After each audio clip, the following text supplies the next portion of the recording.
nuestro texto de hoy. Así que vamos a leer. Yo me imagino que antes de yo indicar que se busque este pasaje, ya usted tenía su Biblia abierta, al saber que estamos en la exposición de esta carta de la palabra de Dios. Pues vamos a leer entonces, hermanos, preste mucha atención y acompáñenme en su Biblia, versículos 8, 9 y 10. No obstante, de la misma manera, también estos soñadores mancillan la carne, rechazan la autoridad y blasfeman de los poderes superiores. Pero cuando el arcángel Miguel luchaba con el diablo, dice la otra versión, contendía, disputándole el cuerpo de Moisés, no se atrevió a proferir juicio de maldición contra él, sino que dijo: el Señor te reprenda. Pero estos blasfeman de cuantas cosas no conocen, y en las que por naturaleza conocen, se corrompen como animales irracionales. Oremos nuevamente. Una vez más, Señor, te damos gracias por tu palabra, Padre. Que el poder del Espíritu Santo nos ayude en medio y durante la exposición de tu palabra. Bendícenos, Señor, de una manera poderosa a través de ella. Oh, eso te lo rogamos y te lo pedimos en el nombre todopoderoso de nuestro Señor y Salvador Jesucristo. Bendice nuestras vidas, Señor. Oh, te damos muchas gracias, Padre. Gracias, Padre, en el nombre del Señor Jesús. Bien, pueden sentarse los que están parados. Estamos ya en la parte número 4 de nuestra serie el día de hoy.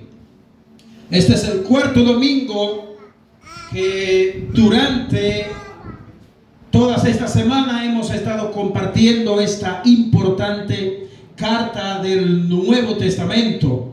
Y el título que vamos a estar exponiendo en la mañana de hoy, basado en los textos que acabamos de leer, es la naturaleza de los engañadores. La naturaleza de los engañadores. ¿Qué vamos a ver hoy? Hoy vamos a ver la naturaleza de estos engañadores. Y bajo este título vamos a ver cuál es la esencia o cuáles son las cosas que caracterizan a estos falsos maestros. Uno se asombra al ver que en pleno siglo XXI, donde no teníamos la tecnología con la que contamos hoy, no teníamos tampoco en el planeta Tierra los millones y millones de habitantes que hoy hay a pleno siglo XXI. Y uno se asombra cuando uno ve un contenido como el que tiene la carta de Judas. Yo espero que usted haya ido paso a paso conmigo, domingo tras domingo, viendo seriamente y con mucha responsabilidad lo que esta carta nos ha ido presentando, lo que ella nos ha ido brindando, según Judas le presentó y les escribió a aquellos hermanos del siglo I. Y eso es lo que estamos haciendo, aplicando la palabra de Dios al día de hoy. Como la palabra de Dios al día de hoy tiene tanto poder, como la palabra de Dios al día de hoy encaja tanto en tantas realidades que la iglesia del Señor Jesucristo enfrenta. Pues nosotros hemos llegado a unos pasajes bíblicos donde Judas ha ido avanzando en su exposición. Ya nosotros vimos la introducción, vimos cómo Judas introduce el cuerpo de esta carta, como lo hemos estado enfatizando, pero hemos llegado a unos versículos muy importantes donde nosotros vamos a ver. Por eso hemos titulado la naturaleza de los engañadores, porque en estos pasajes bíblicos que nosotros hemos leído que Judas se encarga de presentar. Judas se encarga de presentar la esencia de la maldad que hay en el corazón de estos engañadores. Eso es lo que Judas se encarga de presentar en estos 3 versículos que nosotros hemos leído. Y Judas continúa abordando su tema con una forma bien clara. Y oiga, mi hermano, que este es un tema muy belicoso, muy espinoso, pero no deja de ser un tema de vital importancia. Lo fue importante, como decíamos en la segunda exposición, para a esos hermanos a quienes Judas le escribió, y lo sigue siendo para nosotros el día de hoy. Y al llegar a estos pasajes, Judas abre un sendero muy profundo y con un entendimiento de lo que él acaba de hablar en los versículos que estuvimos predicando el domingo pasado, versículos del 5 al 7. O sea, lo que Judas está haciendo en estos pasajes que él continúa abordando no es más que amplificar o darle un mayor significado a lo que ya él viene diciendo. O sea, Judas está ampliando aquí, está brindando mayor información, mejor significado de lo que Judas habló en los versículos que preceden a los textos de hoy. Gloria al Señor. La expresión inicial del versículo 8, vamos a ir viendo estos versículos paso a paso. Vamos a ir detallando en estos pasajes bíblicos cada expresión que estos pasajes tienen, y al ver nosotros cada una de estas expresiones, vamos a ver cuán importante será para nosotros cada una de la misma. Y hay una expresión al inicio del versículo 8: no obstante, de la misma manera también estos soñadores. Y la palabra que me llama mucho la atención es la expresión estos soñadores, que la vamos a ver bien clara. Bueno, esto es una conexión o una transición que conecta los versículos que ya nosotros vimos el domingo pasado con estos versículos que estamos exponiendo hoy. Aquí Judas está dando una mejor o brindando un mejor entendimiento de los pasajes que ya vimos el domingo pasado.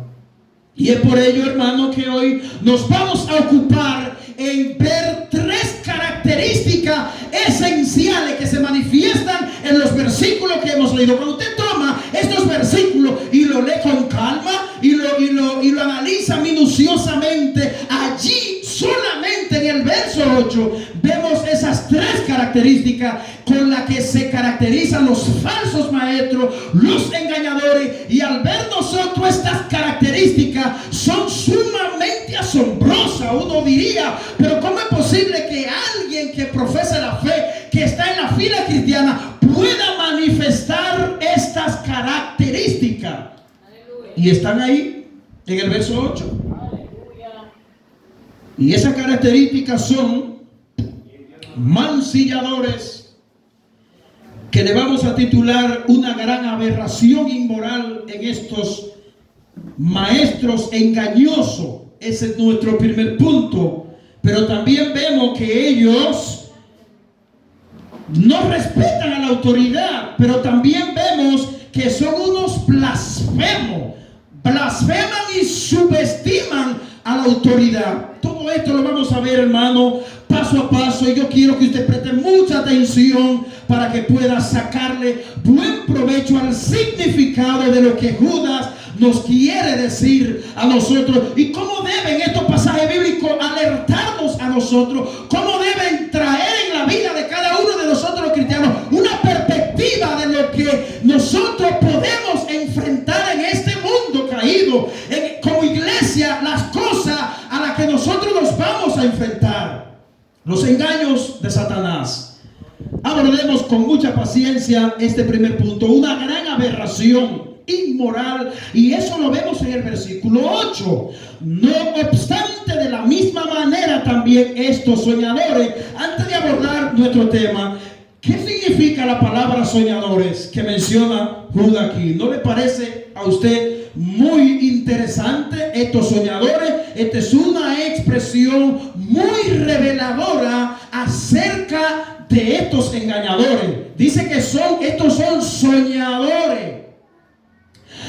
Tienen una visión torcida del evangelio, pero además de eso tienen un sueño en la vida. Pero no es aquel sueño que cuando usted se acuesta al otro día en la mañana usted dice: me soñé con tal o cual cosa. No es a este tipo de sueño que Judas está apuntando. Judas está pensando en ese sueño que tiene como propósito un proyecto de vida. Es aquella cosa que usted sueña lograr, o es aquel sueño en el cual usted se proyecta. Estos soñadores, estos maestros engañadores, son soñadores, dice Judas.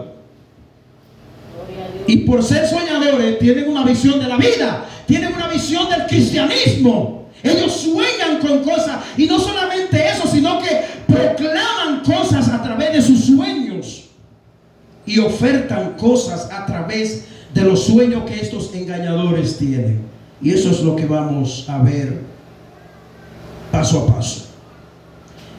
Estos tienen grandes sueños de la vida, pero estos sueños están muy lejos de la vida piadosa cristiana y de la santidad, porque estos son soñadores vagos. Sueñan y piensan en sus concupiscencias. Son maestros que sueñan con el error, sueñan con la vanagloria, sueñan con engordar sus bolsillos, sueñan con engañar a otros con la mentira. No estamos hablando aquí, hermano, de cualquier cosa. Estamos hablando de falsos maestros que se introdujeron en la iglesia del primer siglo, y también lo sigue siendo hoy esta realidad, amados hermanos. Y la iglesia debe estar apercibida con estas amenazas que la iglesia del Señor ha venido enfrentando a través de los siglos.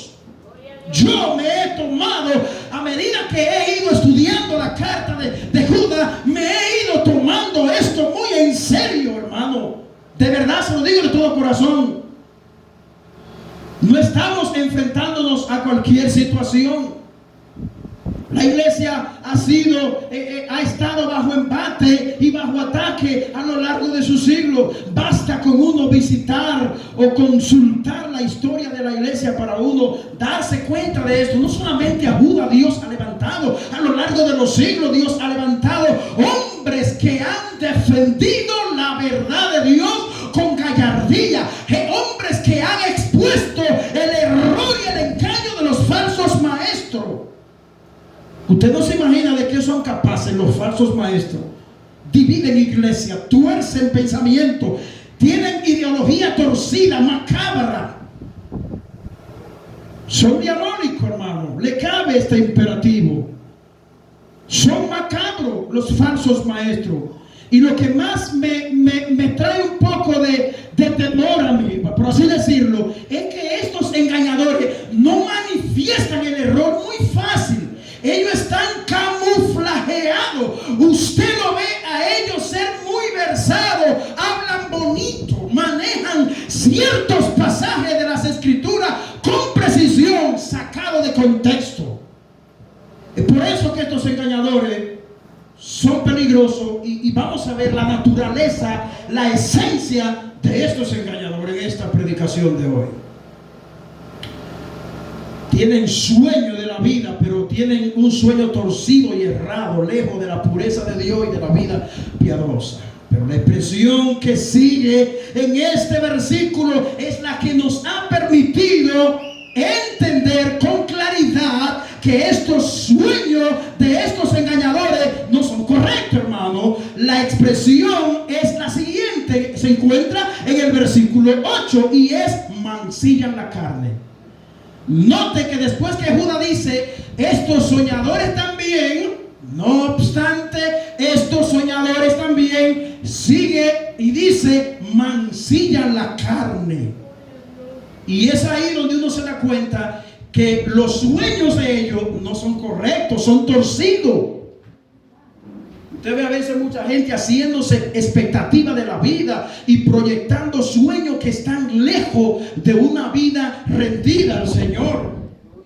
Sueños que no nos guían a nosotros al arrepentimiento, a la pureza, a la santidad, al amor fraternal. No, sueños que nos guían más bien a pervertir cada vez más nuestra concupiscencia y nuestros deseos. Así son estos maestros. Pero ya vimos o dijimos que hay una expresión que sigue en el verso 8, que es de ahí que nosotros podemos deducir o darnos cuenta que estos sueños no son sueños correctos. Y ya la dijimos, mancillan la carne. Alabado sea el Señor. Y es esto lo que nos ha llevado a hablar de esta primera característica, esta expresión, aberración inmoral en estos engañosos. Ahora bien, ¿qué quiere decir Judas con la expresión carne? ¿A qué se está refiriendo Judas? ¿Qué carne? Es lo que nosotros deberíamos preguntarnos. Le dije al principio que íbamos a ir viendo estos pasajes paso a paso, expresión por expresión. Y esta es una de las expresiones que se encuentra aquí, carne. Y esto se refiere al cuerpo físico y no a la esencia de la depravación en sí. O sea, no estamos hablando de Judas no está hablando aquí de carne en sí como concupiscencia, pero es probable que Judas se refiera a ambas cosas. Pero cuando Judas habla de estos engañadores que mancillan la carne, es que mancillan su cuerpo, lo entregan al pecado, lo entregan a la lascivia, su cuerpo, físicamente hablando. Pero algo que nos podrá ayudar mucho es que al decir esto, si la intención de Judas hubiera sido el sentido de la carne como debilidad o como tal, él hubiese utilizado un término griego que Pablo usa en Romanos capítulo 7 versículo 14, y es el término sarkinos. Lo repito para que usted se lo pueda grabar. Y eso es lo mismo que usa Pablo en Romanos 7:14, refiriéndose a los deseos engañosos de la carne. La palabra traducida mancillan viene de un verbo griego que se llama miaino y significa literalmente, hermano, teñir o manchar algo o un objeto. Eso es lo que significa teñir o manchar algo, tal como una ropa o cualquier objeto. Pero también esta palabra carne puede significar corromper, contaminar o pervertir. Eso pudiera significarse esta palabra. Pero algo muy importante que nosotros tendríamos que señalar aquí es, antes de nosotros pasar a considerar la segunda característica que se encuentra en estos pasajes bíblicos de estos engañadores, es que los maestros apóstatas son inevitablemente inmorales, aunque su inmoralidad no sea puesta en público. Préstele mucho oído a esto. Hay gente que son corrompidos, inmorales, y es muy probable que usted no se lo note. Le voy a decir por qué. Porque estos falsos engañadores se visten de apariencia de piedad. Es muy probable que usted le esté siguiendo los pasos a alguien que sea corrompido de boca, de corazón y de toda parte de su vida interna, y usted no puede darse cuenta. Judas dice que estos engañadores están corrompidos, pero ¿cómo es posible que están detrás de los púlpitos? Es lo que nosotros debemos preguntarnos. ¿Cómo es que alguien que está siendo corrompido moralmente, corrompido en palabra, torciendo la verdad de Dios, cómo es posible que estas personas puedan estar detrás de un púlpito enseñando continuamente? Ahí es donde se encuentra el meollo del asunto. Es que ellos son artesanos del engaño, por así decirlo. Son artistas del engaño, amados hermanos. Y nosotros tenemos que discernir a través de un conocimiento de la palabra de Dios, poder discernir a estos engañadores. Jesús dijo que por sus frutos los conoceréis. No importa que ellos hablen bonito, que tengan buena oratoria, que dominen público y que hablen de la palabra de Dios. Eso no tiene que ver. Hay que examinar la mera intención del corazón. corazón de estos hombres. Estos hombres probables que se han movido a hacer buenas obras, pero detrás de esas buenas obras hay malas intenciones que se esconden en el corazón de estos engañadores. Alabado sea el Señor Jesús. Pasemos a considerar nuestra segunda característica que vemos en estos hombres, y es que subordinan y rechazan la autoridad. ¿Y cómo nosotros vemos esto en nuestro pasaje bíblico? Veamos el versículo 8 nuevamente. Dice: no obstante, de la misma manera también estos soñadores mancillan la carne, rechazan la autoridad. Aquí vemos, rechazan la autoridad, subestiman la autoridad. Pero al nosotros mencionar algo que Judas está diciendo aquí, rechazan la autoridad, nosotros deberíamos preguntarnos a qué autoridad Judas se está refiriendo, de qué autoridad Judas está hablando, que estos hombres la rechazan, la repugnan, la odian. Déjeme decirle que los falsos maestros, una de las características que los falsos maestros tienen es que ellos les repugnan cuando la palabra de Dios se predica con seriedad. Oiga bien, cuando los falsos maestros escuchan un expositor de la palabra de Dios que le desnuda, que lo desenmascara, que lo denuncia al público, ellos crujen los dientes, amados hermanos. Y esa es una de las cosas que a ellos no les gusta. Ellos rechazan la autoridad. Ellos no quieren nada con la autoridad. Alabado sea el Señor. Tendríamos entonces que preguntarnos por qué estos hombres rechazan la autoridad. ¿Cuál es la razón por la que ellos no quieren nada con esta autoridad? Que vamos a hablar más claramente dentro de unos minutos. ¿Por qué la rechazan? Bueno, yo creo que sería muy fácil poder detectar, o es fácil poder darnos cuenta por qué estos engañadores rechazan la autoridad. Una persona que esté bien alineada con la verdad de Dios acepta la verdad. Aunque la verdad de Dios te confronte, aunque la verdad de Dios expuesta desnuda en tu corazón, la acepta. Alabado sea el Señor. Bueno, todo lo que nosotros acabamos de decir acerca de la inmoralidad de estos engañadores es lo que nos abre puerta, nos da a entender que esta es una de las razones principales por las que estos engañadores rechazan la autoridad, porque ellos se sienten bien con su inmoralidad, ellos se sienten bien caminando y mancillando la carne. Cuando alguien se deleita en la carne, cuando alguien goza de algo que le gusta y es confrontado, ¿qué va a hacer? Rechazar automáticamente a quien les está confrontando. Y esto es lo que pasa con estos engañadores. Por eso es que ellos rechazan la autoridad. Pero no podemos quedarnos meramente aquí. ¿A qué autoridad se refiere Judas cuando él habla de que estos rechazan la autoridad? Bueno, hay muchas opiniones acerca de este asunto, pero nosotros vamos a ver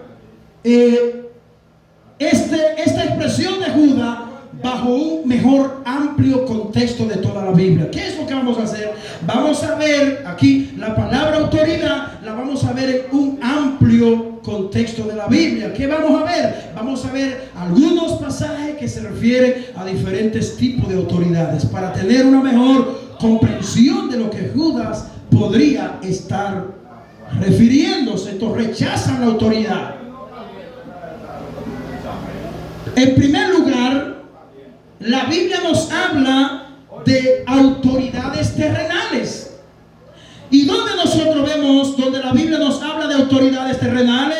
En Romanos 13:1. Allí la Biblia nos habla de que debemos someternos a las autoridades terrenales. Pero en primera de Pedro capítulo 2 versículo 13 y versículo 14 también el apóstol Pedro nos habla de esa autoridad terrenal. En tercer lugar, la Biblia nos habla de Cristo como la autoridad suprema también. Filipenses capítulo 2 desde el versículo 9 al verso 11. Por tiempo solamente estamos estamos mencionando las citas bíblicas que probablemente usted la pueda conocer. Pero en tercer lugar, hay otro tipo de autoridad a la que Judas pudiera estar refiriéndose. Y en el versículo 9 de Judas nosotros vemos más claramente este asunto.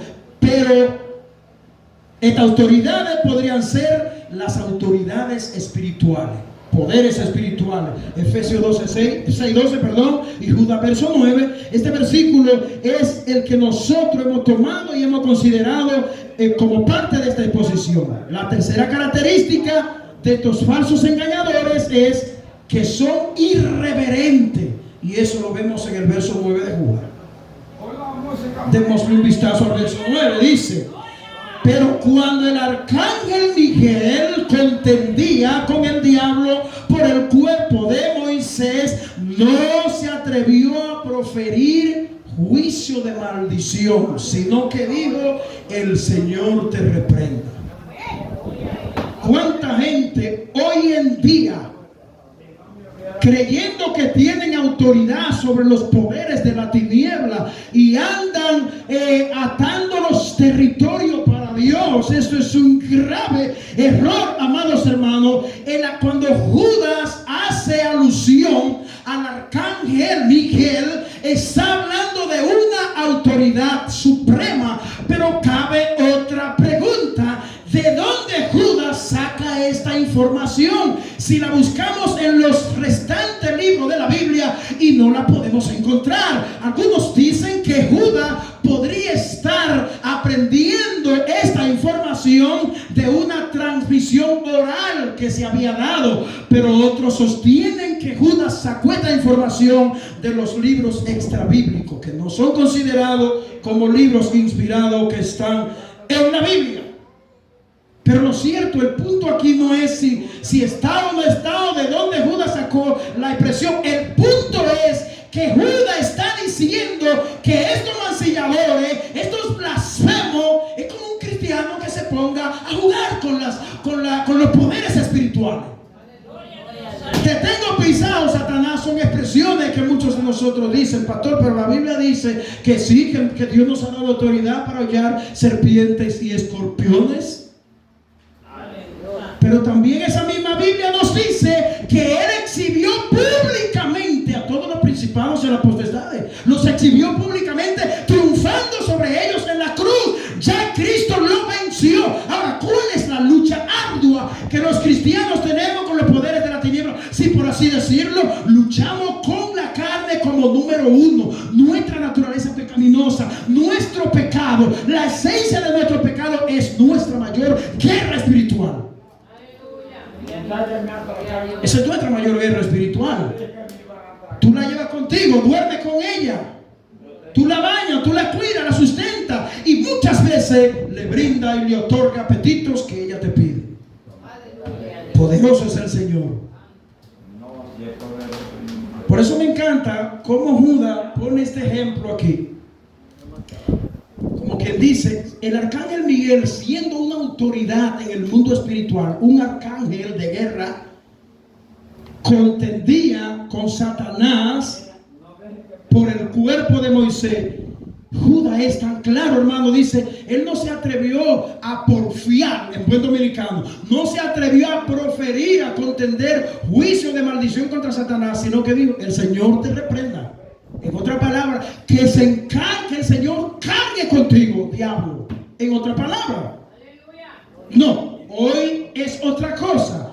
Hoy por doquier nosotros vemos gente peleando con Satanás, atando a los demonios, amarrándolo, enviándolo al infierno.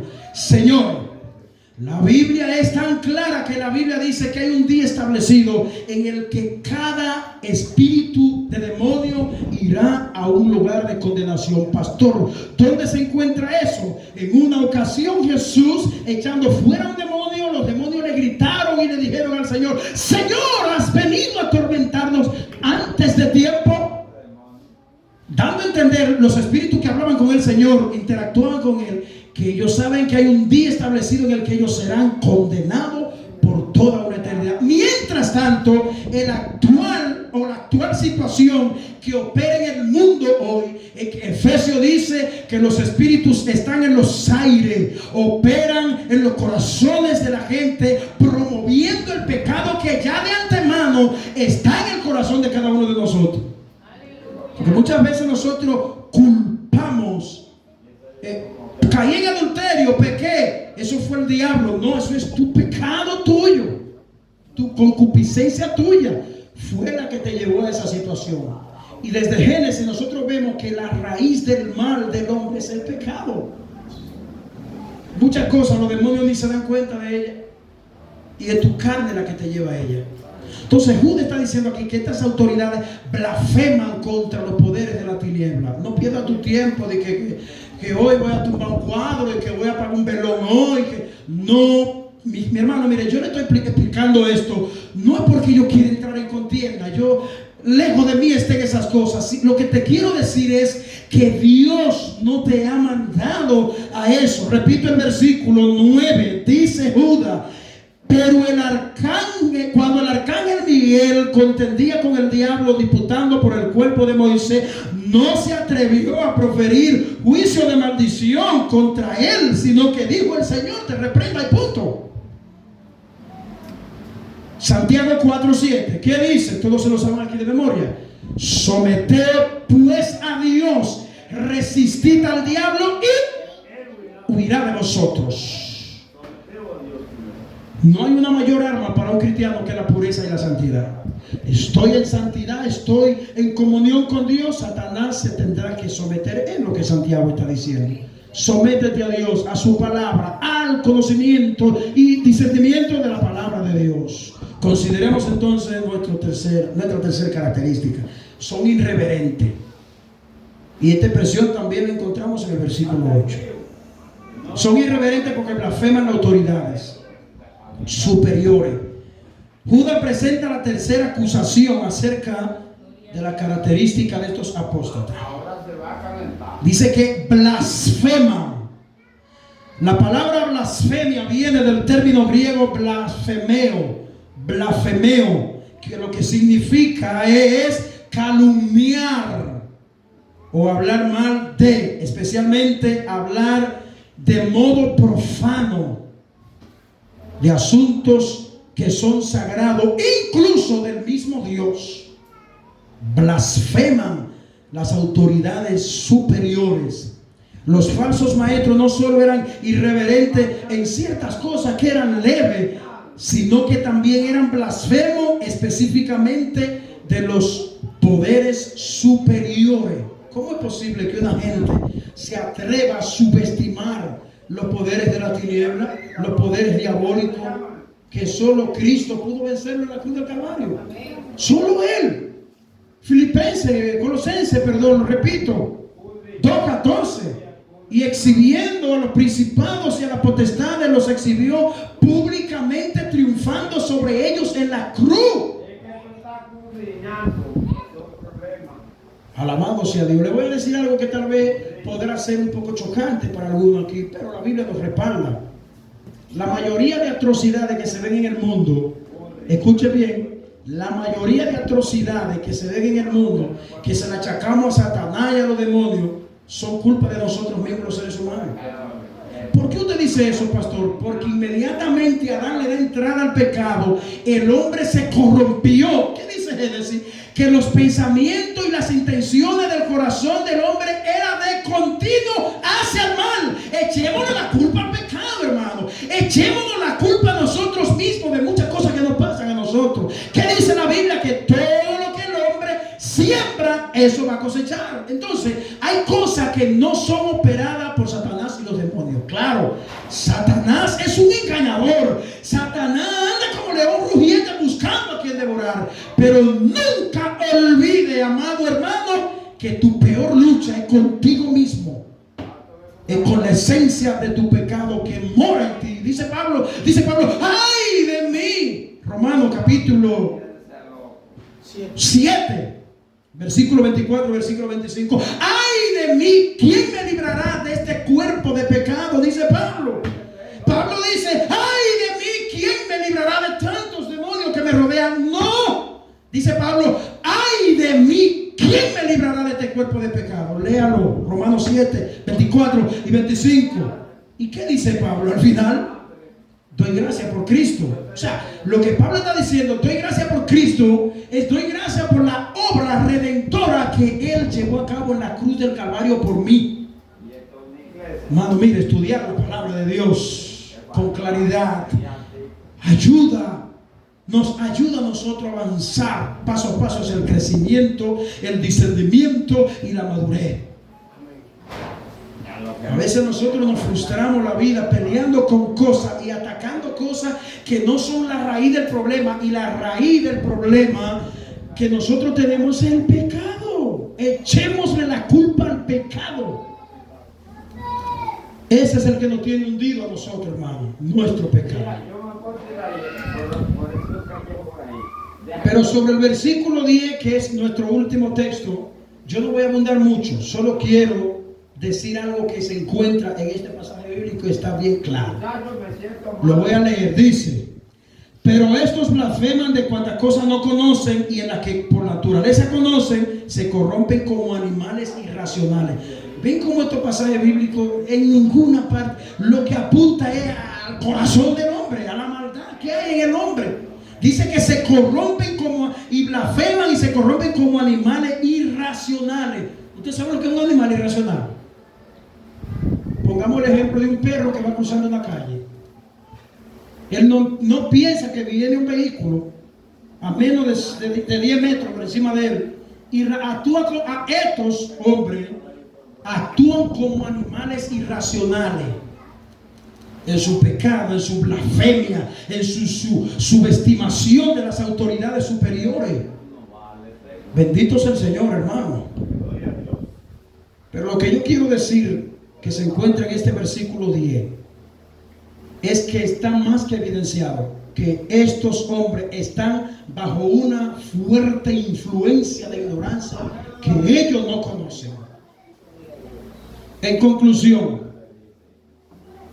el engaño es una trampa tan sutil y tan orquestada que estar en ella es como creer que uno está en la verdad y en lo correcto. Wow. Solo la verdad del Evangelio que ha sido revelada en su palabra nos puede brindar a nosotros suficiente discernimiento para nosotros poder detectar el error de los falsos maestros.